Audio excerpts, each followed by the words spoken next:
Three Mile Island is a nuclear power plant sitting on a large sandbar island 3 miles down the river from Middletown, Pennsylvania, hence the name. The nuclear power station would power a large area of Pennsylvania. The construction of the first reactor, 3 Mile Island 1, known as TMI-1, would begin on May 18, 1968, and the reactor went online in 1974. However, this reactor would remain completely safe until 2019 with one minor exception.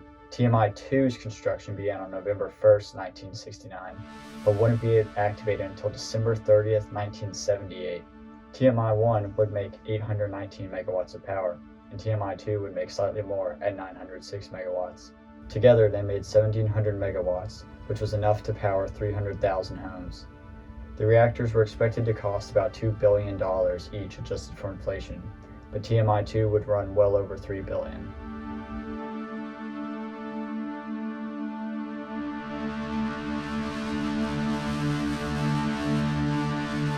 So what happened?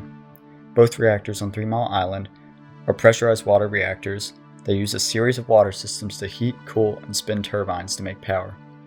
The nuclear fuel is used to heat the water and then creates steam that spins a turbine.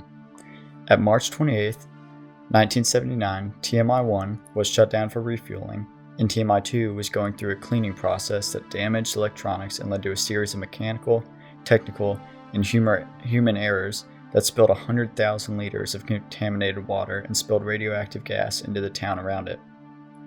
The cleanup would last years, and it would take 5 years to start removing the melted fuel. Around the same time, TMI-1 would be powered up again, and it would run almost incident-free until 2019 when decommissioning was started, and it is expected to be finished by 2079. So with everything going wrong, what kind of damage did it do? In fact, there were actually no deaths, injuries, or adverse health effects caused by the 3 Mile Island accident.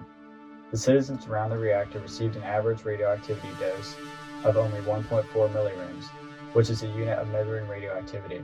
For context, a chest X-ray will give you a dose of 3.2 milliriems. So the average dose of radioactivity that the people received in the town next to a nuclear meltdown was less than that of a chest X-ray. There were no injuries to humans, but the rapid growth of nuclear power would be halted, and this would become the first nail in the coffin that was sealed shut by the Chernobyl disaster. People saw the disasters that nuclear power could create, and they wanted no part of it. But the truth is, nearly every nuclear disaster and incident to date was caused by human error or could have been easily prevented with proper precautions, maintenance, and training.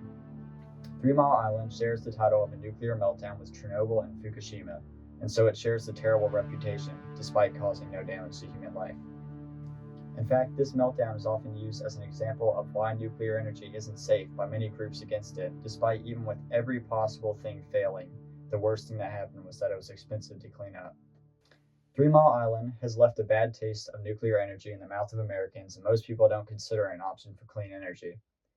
In the end, the 3 Mile Island incident was a perfectly preventable disaster that actually wasn't a disaster. It caused no damage to human life and very little to the environment. The only thing it did was ruin the reputation and chance of widespread nuclear energy in the US, despite the very same power plant running another reactor safely for 55 years with almost no problems.